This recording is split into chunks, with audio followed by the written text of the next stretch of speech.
Hello, Grandma DC here in Scud. This may be my last video. Oh gosh, there's always time for a hug. He's really worried about me because I'm super sick. I know I don't look it. I'm a great looking sick person. But besides having stage 4 cancer, I have been fighting COVID for 9 days now. And I finally got up the strength and the breath, got in my car, and I went to the emergency room. And I can't believe I made it. I mean, that drive was 30 minutes and I just kept running off the road, concentrating, trying to get there. And then I had to walk in, and they were like, oh, so what? And I said, like I said, I got stage 4 cancer. I can't breathe. Help. And so they took me in, and they were real nice and friendly and everything, and they ran a ton of tests and blood work. They thought I was septic because I was running a fever, and they didn't tell me how high, but I could tell. And so finally, after all the tests and everything, he says, you have viral pneumonia.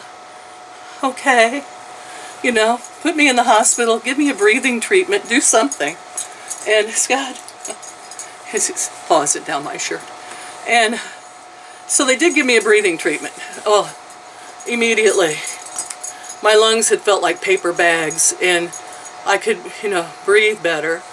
And I thought, oh gee, I want to take this thing home. It would be awesome. But my insurance won't approve me having a machine. They give me the liquid, but I can't have the machine to put it in. That's military insurance logic there.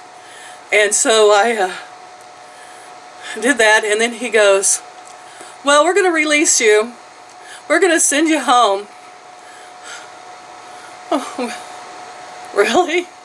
And they're like, yeah, here. And I said, can I at least have an inhaler to help me breathe when I'm at home? Oh, yeah, okay. So he gave me an inhaler because I asked for one. And then they gave me some more dexamethasone, which I already had from having cancer, so I had that. And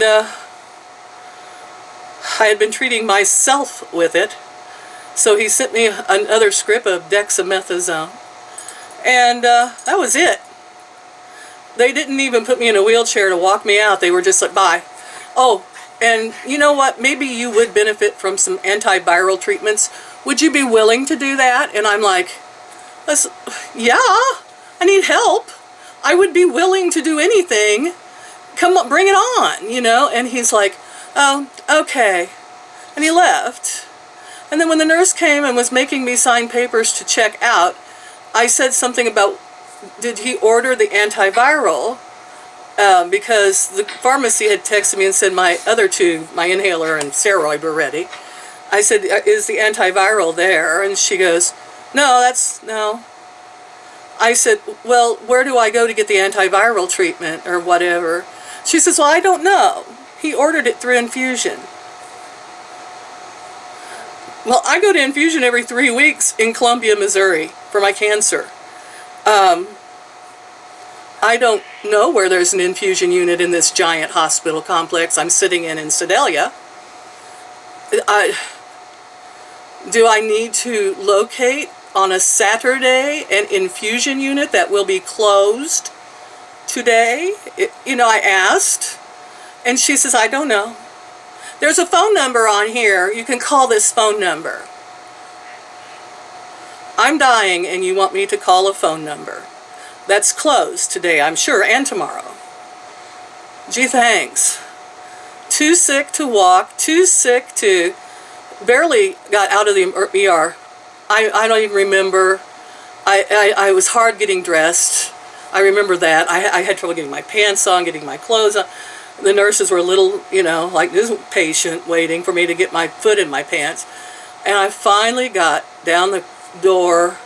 I remember hitting the thing with the elbow, and I hanging onto the wall because I was so dizzy I couldn't breathe.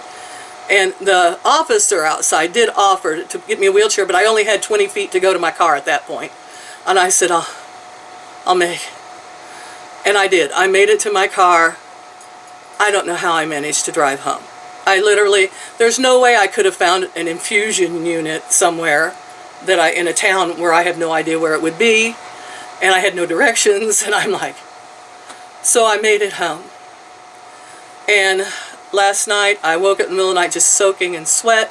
I assumed that fever broke again, and I'm on my own. This is our healthcare system in the United States. I knew that was a waste of time going. I knew I should stay home and treat myself with over-the-counter drugs and everything.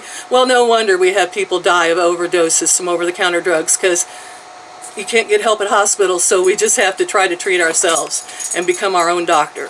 So today I am studying antivirals in order to try to save my own life.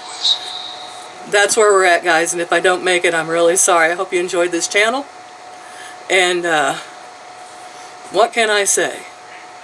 Live every day as best you can. This COVID shit's not gone. It's real. And it's just a matter of time till it gets us all. I love you all. Thanks for liking, sharing, and staying with me all this time. Trying to catch a breath. Later.